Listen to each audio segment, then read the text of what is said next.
ঋষিকেশের গঙ্গা আরতি কিন্তু কিছুটা বেনারসের মতো, কিছুটা হরিদ্বারের মতো। যারা বেনারসের গঙ্গা আরতি দেখেছেন বা হরিদ্বারের গঙ্গা আরতি দেখেছেন, এই আরতি তাদের কাছে সিমিলারই মনে হবে। অর্থাৎ আমি আগের দুটো দেখেছি, এটা দেখিনি, এটা দেখে তার মতনই মনে হলো। প্রচুর ভিড় হয়, প্রচুর মানুষ আগে থেকে এসে বসে থাকে, যা বেনারসেও হয়, হর কি পৌরিতেও হয়, জায়গা পাওয়া যায় না, এখানেও তাই।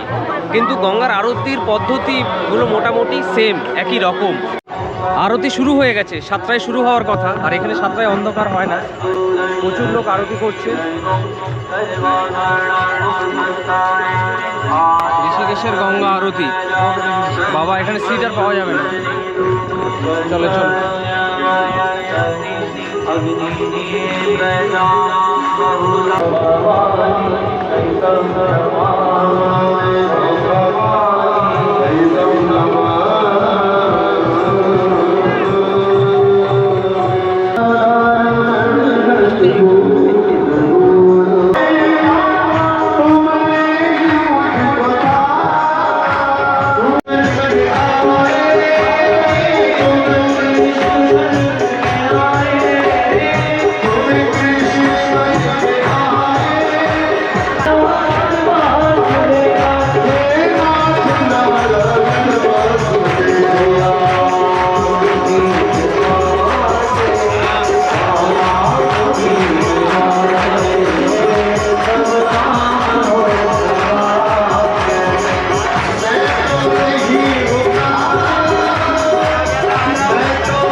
প্রচুর ছেলে এখানে কাজ করছে, জল ভরে দেওয়ার জন্য, টাকা ফেলে দিলে তুলে দেওয়ার জন্য, নানা রকম কাজ করছে।